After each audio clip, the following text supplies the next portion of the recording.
Avant que le premier sceau soit brisé, avant que les trompettes résonnent dans les cieux, tout était déjà écrit. Jean était seul sur l'île de Patmos, exilé, oublié des hommes, mais pas de Dieu.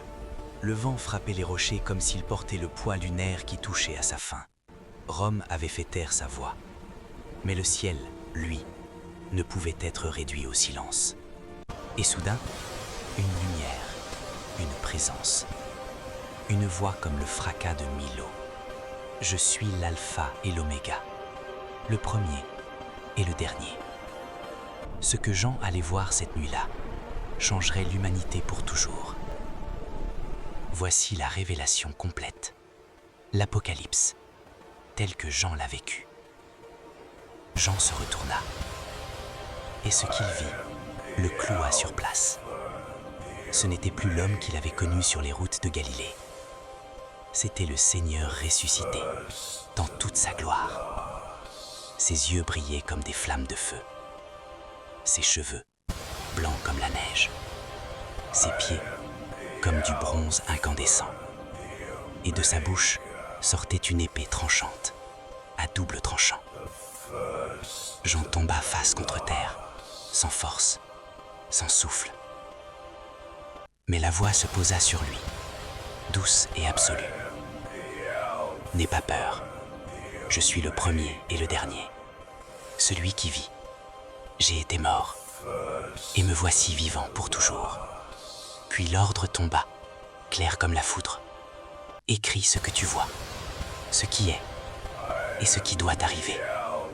7 flambeaux d'or brillaient autour du Fils de l'homme. 7 étoiles dans sa main droite. 7 églises, 7 messages, 7 vérités sur le cœur humain. À Éphèse, il dit « Tu as abandonné ton premier amour. À Smyrne, je connais ta tribulation. Tu es riche là où tu sembles pauvre. À Pergame, tu habites là où est le trône de Satan, et tu as tenu ferme. À Thyatire, tes œuvres croissent, mais une fausse prophétesse t'égare. À Sardes, tu as la réputation d'être vivant, mais tu es mort. À Philadelphie, j'ai mis devant toi une porte ouverte que personne ne peut fermer. À Laodicée, tu n'es ni froid ni chaud. Je suis sur le point de te vomir. Ces 7 messages ne parlent pas seulement d'anciennes cités. Ils parlent de toi, de moi, de chaque génération qui a cru ou qui a trahi. Une voix comme une trompette retentit. Monte ici. Je vais te montrer ce qui doit arriver après ces choses. En un instant, Jean fut emporté. Plus d'île, plus de rochers, plus de temps. Devant lui, un trône, et sur le trône, celui qui règne. Un arc-en-ciel l'entourait. Des éclairs et des voix en jaillissaient. 24 anciens s'y prosternaient, couronnés d'or. 4 êtres vivants le gardaient, répétant sans fin « Saint, Saint, Saint » et le Seigneur Dieu Tout-Puissant. Et au centre, un livre, scellé de 7 sceaux. Personne dans le ciel ni sur la terre n'était digne de l'ouvrir. Jean pleura, mais un des anciens dit « Ne pleure pas, le lion de la tribu de Juda a vaincu. » Jean leva les yeux et vit un agneau, debout, comme égorgé, mais vivant. Il s'avança vers le trône, prit le livre, et tout le ciel se prosterna. Digne est l'agneau qui a été immolé de recevoir la puissance, la richesse, la sagesse, la force, l'honneur, la gloire et la louange. L'agneau ouvrit le premier sceau, un cavalier sur un cheval blanc. Il tenait un arc, une couronne lui fut donnée. Il partait pour conquérir l'esprit du mensonge, la fausse paix. Le deuxième sceau s'ouvrit. Un cheval rouge. La paix fut ôtée de la terre. Les hommes se tuaient les uns les autres. La guerre éclata partout. Le troisième sceau. Un cheval noir. Une balance dans les mains du cavalier. La famine. La denrée rare. Les pauvres brûlés par la misère. Le quatrième sceau. Un cheval livide. Son cavalier s'appelait la mort. Et l'enfer le suivait. Un quart de la terre fut fauché. Le cinquième sceau. Des âmes souffrent-elles. Les martyrs. Ils criaient. Jusqu'à quand, Seigneur? On leur donnait des vêtements blancs et l'ordre d'attendre encore un peu. Le sixième sceau. La terre trembla. Le soleil devint noir. La lune rouge sang. Les étoiles tombèrent. Les rois se cachèrent dans les cavernes. Cachez-nous de la face de celui qui est assis sur le trône. Et avant le 7e sceau, un silence. 144 000 furent scellés sur leur front. Puis une foule immense que personne ne pouvait compter. De toutes les nations, de toutes les langues, vêtus de blanc, tenant des palmes. Le 7e sceau s'ouvrit, et il y eut dans le ciel un silence d'environ une demi-heure. 7 anges se levèrent, 7 trompettes en main. Première trompette, grêle et feu mêlés de sang. Un tiers de la terre brûla. Deuxième trompette, une montagne embrasée tomba dans la mer. Un tiers des eaux devint sang. Troisième trompette, une étoile nommée Absinthe tomba sur les fleuves. Les eaux amissèrent. Des milliers moururent. Quatrième trompette, un tiers du soleil, de la lune et des étoiles fut frappé. Les ténèbres envahirent le ciel. Une aigle traversa le ciel en criant « Malheur, malheur, malheur aux habitants de la terre !» Cinquième trompette, des créatures sortirent de l'abîme. Comme des autres rêves de guerre, elles tourmentèrent les hommes pendant 5 mois. Leur chef, Abaddon, l'ange de l'abîme. Sixième trompette, 4 anges liés au fleuve Euphrate furent libérés. Une armée de 200 millions de cavaliers. Un tiers de l'humanité périt. Mais les clercs vivants ne se repentirent pas. Ils continuèrent d'adorer leurs idoles, leurs crimes, leurs mensonges. Le jugement frappait, et les cœurs restaient de pierre. Au milieu du chaos, 2 hommes se levèrent. Ils prophétisaient 1260 jours, vêtus de sacs, la voix comme du feu. Quand ils parlaient, le ciel se fermait. Plus de pluie. Quand il ordonnait, les eaux se changeaient en sang. Personne ne pouvait les toucher. Mais leur temps vint. La bête qui monte de l'abîme les attaqua. Les tula. Leur corps restait exposé dans les rues. 3 jours et demi. Le monde entier se réjouit. Envoya des cadeaux. Puis, un souffle de vie venu de Dieu entra en eux. Ils se levèrent.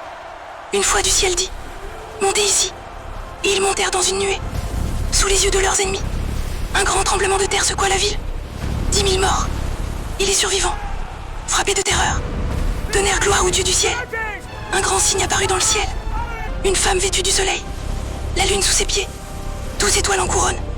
Il était sur le point d'enfanter. Un autre signe. Un dragon rouge. 7 têtes. 10 cornes. 7 couronnes. Sa queue balayait et mâchèrent des étoiles du ciel. Il se tint devant la femme prêt à dévorer l'enfant. L'enfant naquit. Un fils. Destiné à gouverner toutes les nations. Avant que le dragon puisse agir. L'enfant fut enlevé vers Dieu. Alors la guerre éclata dans le ciel. Michael et ses anges combattirent le dragon. Le dragon fut vaincu, précipité sur la terre, avec tous ses anges, et une voix s'éleva dans le ciel. Maintenant est arrivé le salut, et la puissance, et le règne de notre Dieu. Mais malheur à la terre, car le diable est descendu vers vous, avec une grande fureur, sachant qu'il lui reste peu de temps. J'en vis une bête montée de la mer, 7 têtes, 10 cornes, un corps comme un léopard. Le dragon lui donna son pouvoir, son trône, son autorité. Une de ses têtes semblait blessée à mort, mais la blessure guérit, et le monde entier, stupéfait, suivit la bête, qui est semblable à la bête, qui peut lui faire la guerre. Elle blasphémait contre Dieu, contre son nom, contre ceux qui sont au ciel. Elle fit la guerre aux saints, et les vaincut. Puis une deuxième bête montait de la terre. Elle ressemblait à un agneau, mais elle parlait comme un dragon. Elle opérait des signes prodigieux, faisait descendre le feu du ciel, et elle imposait à tous une marque, sur la main droite ou sur le front.